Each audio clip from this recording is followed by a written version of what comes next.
એક ગરીબ પરિવારમાં દીકરીનો જન્મ થયો. પિતા દુઃખી હતા. જો દીકરો થયો હોત તો તેમણે ઓછામાં ઓછું કામમાં મદદ કરી હોત. તેમણે પોતાની દીકરીનો ઉછેર કર્યો, પરંતુ પૂરા દિલથી નહીં. જ્યારે તે ભણવા જતી હતી ત્યારે તે ન તો તેની સ્કૂલ ફી સમયસર ચૂકવતો હતો, ન તો તે તેની નોટબુક અને પુસ્તકો પર ધ્યાન આપતો હતો. દારૂ પીને તે ઘણીવાર ઘરમાં હંગામો મચાવતો. તે છોકરીની માતા ખૂબ જ સારી અને નિર્દોષ હતી. તે તેની દીકરીને લાડ લડાવતી હતી.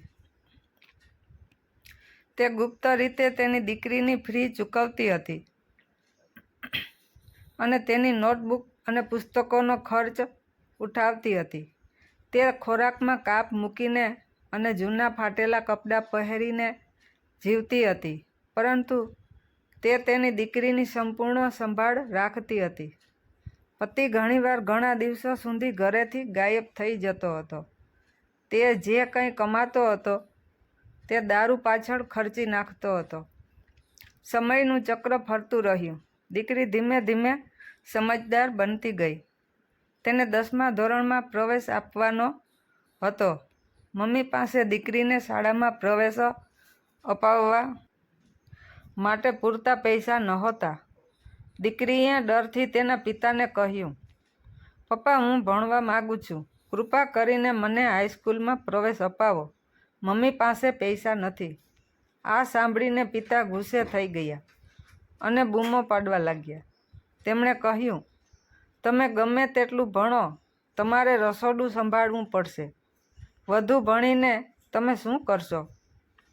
તે દિવસે તેણે ઘરમાં ખૂબ ગભરાટ ફેલાવ્યો અને બધાને માર માર્યો.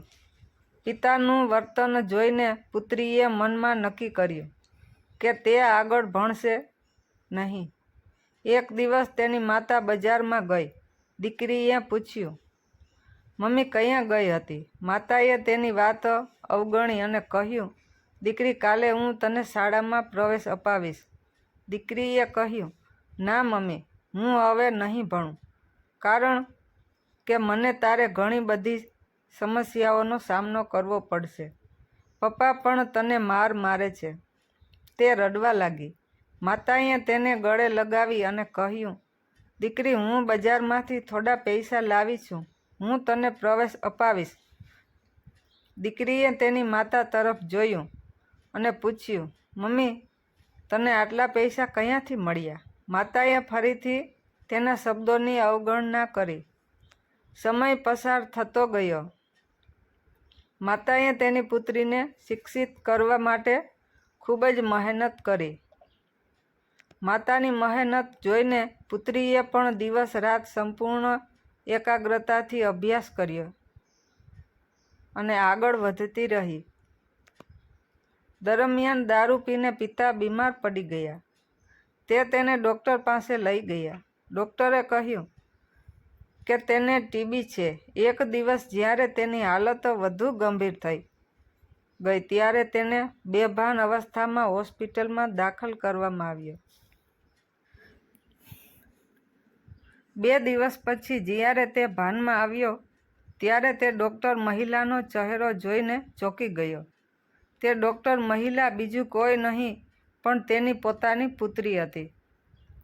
શરમથી ભરાઈ ગયેલા પિતાએ પોતાના કપડાથી ચહેરો છુપાવવા માંડ્યો અને રડવા લાગ્યા. હાથ જોડીને કહ્યું, "દીકરી, મને માફ કરજો. હું તને સમજી શક્યો નહીં." મિત્રો, દીકરી તો છેવટે દીકરી જ હોય છે. પિતાને રડતા જોઈને દીકરીએ પિતાને ભેટી પડી. એક દિવસ દીકરીએ માતાને કહ્યું, "માતા, તે મને આજ સુધી કહ્યું નથી કે મારા હાઈસ્કૂલમાં પ્રવેશ માટે પૈસા ક્યાંથી લાવ્યા." જ્યારે દીકરીએ વારવાર પૂછ્યું, માતાએ તેને કંઈક એવું કહ્યું જેનાથી દીકરીનો આત્મા ધ્રુજી ઉઠ્યો. માતાએ પોતાનું લોહી વેચીને દીકરીને પ્રવેશ અપાવ્યો. મિત્રો, એટલા માટે માતાને ભગવાનનો દરજ્જો આપવામાં આવ્યો છે. દુનિયામાં કોઈ પોતાના બાળકો માટે માતા જેટલું બલિદાન આપી શકે નહીં.